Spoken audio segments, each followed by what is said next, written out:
Urban company एक online full stack home और beauty services platform है जो कस्टमर्स को घर बैठे प्रोफेशनल सर्विसेज प्रोवाइड करती है। कंपनी आईपीओ से 1900 करोड़ रेज करेगी, जिसमें फ्रेश इशू 472 करोड़ जो कंपनी के एक्सपेंशन और ग्रोथ प्लान्स के लिए डायरेक्टली यूज होगा, और ऑफर फॉर सेल 1428 करोड़ जिसमें एग्जिस्टिंग इन्वेस्टर्स अपना स्टेक सेल करेंगे।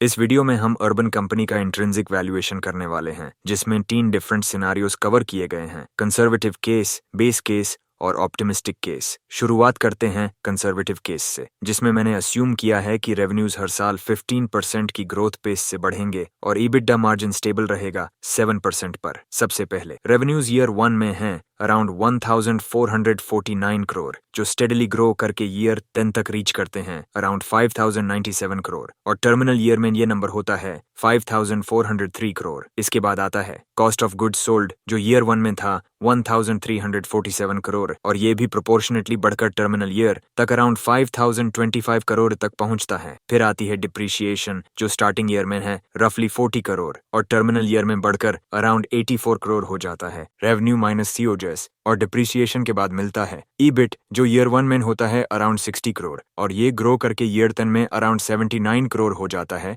जबकि टर्मिनल ईयर में ये नंबर है अराउंड 84 करोड़। टैक्स एडजस्ट करने के बाद हमें मिलता है ईबिट आफ्टर टैक्स, जो पहले साल है अराउंड 45 करोड़ और टर्मिनल ईयर में पहुंचता है रफली 221 करोड़। अब इसमें डिप्रिशिएशन ऐड बैक करने के बाद कैपिटल स्पेंडिंग और वर्किंग कैपिटल के चेंजेस को एडजस्ट करते हैं। इस कैलकुलेशन के बाद हमें मिलता है free cash flow to firm FCFF, जो ईयर 1 में है अराउंड 84 करोड़ और स्टेडली बढ़कर ईयर 10 में 290 करोड़ तक पहुंचता है। टर्मिनल ईयर में FCFF है अराउंड 273 करोड़। अब लास्ट स्टेप है इन कैश फ्लोज का डिस्काउंटिंग, ताकि उनका प्रेजेंट वैल्यू निकाला जा सके। प्रेजेंट वैल्यू ईयर 1 के लिए आती है अराउंड 76 करोड़ और ये वैल्यूज हर साल ग्रो करती हैं। जैसे ईयर 5 में हमें मिलता है 83 करोड़ और ईयर 10 तक ये वैल्यू होती है अराउंड 111 करोड़। अब फाइनल वैल्यूएशन समरी देखते हैं, जो हमने कंजर्वेटिव DCF केस से डिराइव किया है। सबसे पहले हमें present value of free cash flow to firm FCFF in the high growth phase मिलती है अराउंड 916 करोड़। ये वो कैश फ्लोज हैं जो कंपनी अपने ऑपरेशन से जनरेट करती है हाई ग्रोथ पीरियड के दौरान और जिन्हें आज के वैल्यू पर डिस्काउंट किया गया है। उसके बाद आता है present value of terminal value of firm, जो है अराउंड 2902 करोड़।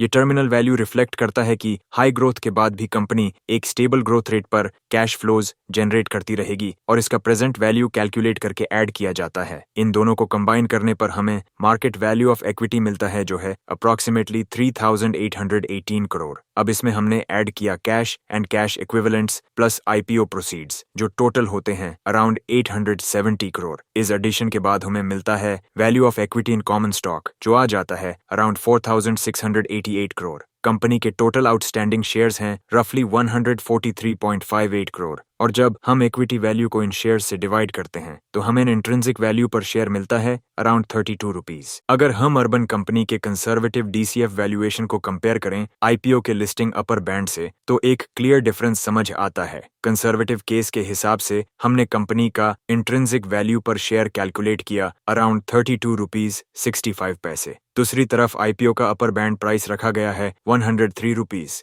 इसका मतलब है कि कंजर्वेटिव असम्पशंस के अंडर अर्बन कंपनी की स्टॉक प्राइस IPO बैंड के मुकाबले काफी ओवरवैल्यूड लगती है। ये एनालिसिस सिर्फ एजुकेशनल और इन्फॉर्मेशनल पर्पस के लिए है और इसका एम सिर्फ वैल्यूएशन को समझना है। यह बाय या सेल की रिकमेंडेशन नहीं है। अब हम देखते हैं बेस केस। अर्बन कंपनी के बेस केस DCF वैल्यूएशन में अस्यूम किया गया है कि कंपनी के रेवेन्यूज अगले 10 सालों तक हर साल 20% की पेस से ग्रो करेंगे और EBITDA मार्जिन ग्रेजुअली इंप्रूव होकर आज के 7% से बढ़कर 10% तक पहुंच जाएंगे। ईयर 1 में रेवेन्यूज हैं अराउंड 1512 करोड़, जो कंसिस्टेंटली ग्रो करके ईयर 10 में 7801 करोड़ तक पहुंचते हैं और टर्मिनल ईयर में ये और बढ़कर 8191 करोड़ हो जाते हैं। इस ग्रोथ के साथ ही कोग्स भी प्रोपोर्शनेटली इंक्रीज करता है, जो ईयर 1 के 1406 करोड़ से बढ़कर टर्मिनल ईयर में 7372 करोड़ हो जाता है। डेप्रिसिएशन ईयर 1 में अराउंड 40 करोड़ है, जो ग्रेजुअली बढ़कर टर्मिनल ईयर में 87 करोड़ तक पहुंचता है। रेवेन्यूज के ग्रोथ और मार्जिन एक्सपेंशन का डायरेक्ट इम्पैक्ट EBIT पर दिखता है, जो ईयर 1 में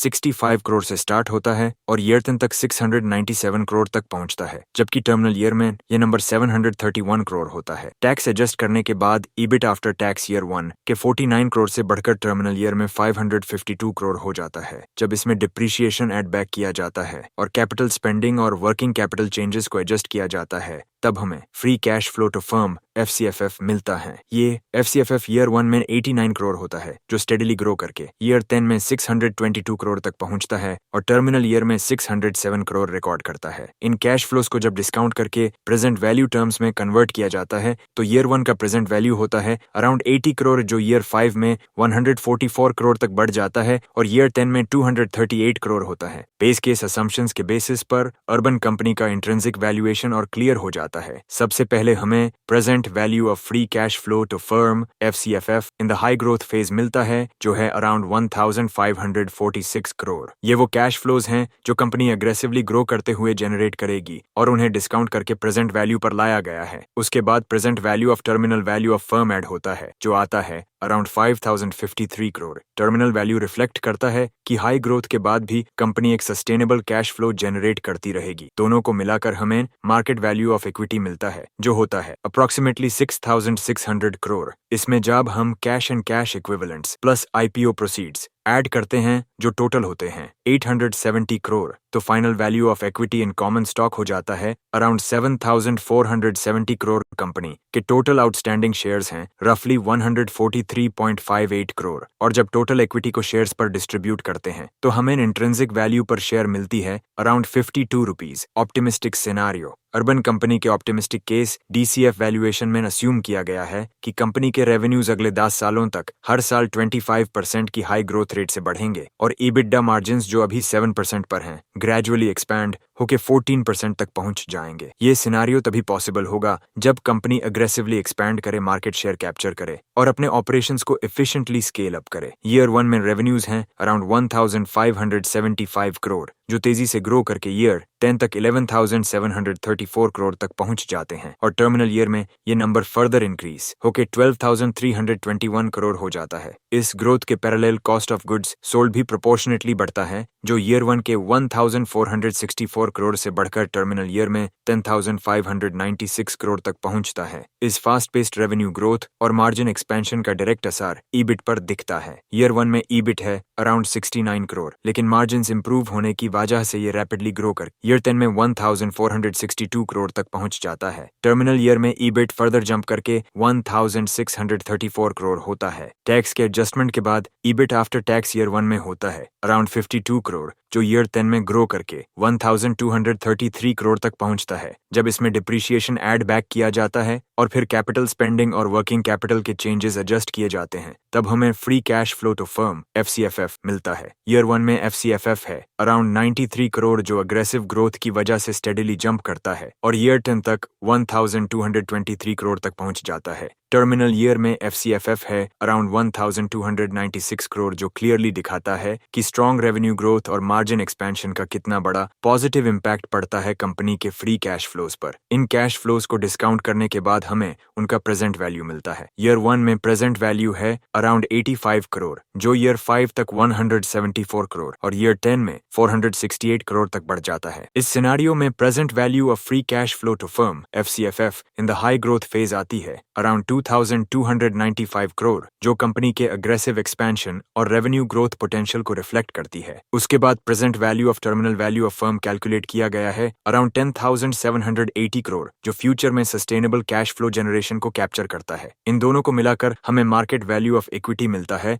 अप्रोक्सीमेटली 13,076 करोड़। जब इसमें हम cash and cash equivalents plus IPO proceeds add करते हैं, जो हैं अराउंड 870 करोड़, तो final value of equity in common stock होती है 13,946 करोड़। कंपनी के टोटल आउटस्टैंडिंग शेयर्स हैं रफली 143.58 करोड़, और जब इक्विटी वैल्यू को शेयर्स के बीच डिस्ट्रीब्यूट करते हैं तो हमें इंट्रिंसिक वैल्यू पर शेयर मिलता है अराउंड 97 रुपीज। ये क्लियरली दिखाता है कि ऑप्टिमिस्टिक केस में जब रेवेन्यू ग्रोथ 25% पर सस्टेन होती है और मार्जिन्स डबल होके 14% तक इंप्रूव करते हैं, तो अर्बन कंपनी का इंट्रिंसिक वैल्यू IPO के अपर बैंड 103 रुपीज के काफी करीब आता है। यानी इस सिनारियो में आईपीओ वैल्यूएशन कंपैरेटिवली फेयर लगता है, लेकिन इसके लिए कंपनी को अपने एग्रेसिव ग्रोथ असम्पशंस को डिलीवर करना होगा इस वैल्यूएशन को जस्टिफाई करने के लिए। And this analysis is prepared for educational and informational purposes only. It is not a recommendation to buy or sell any securities. Investors are advised to consult their financial advisor before making any investment decisions.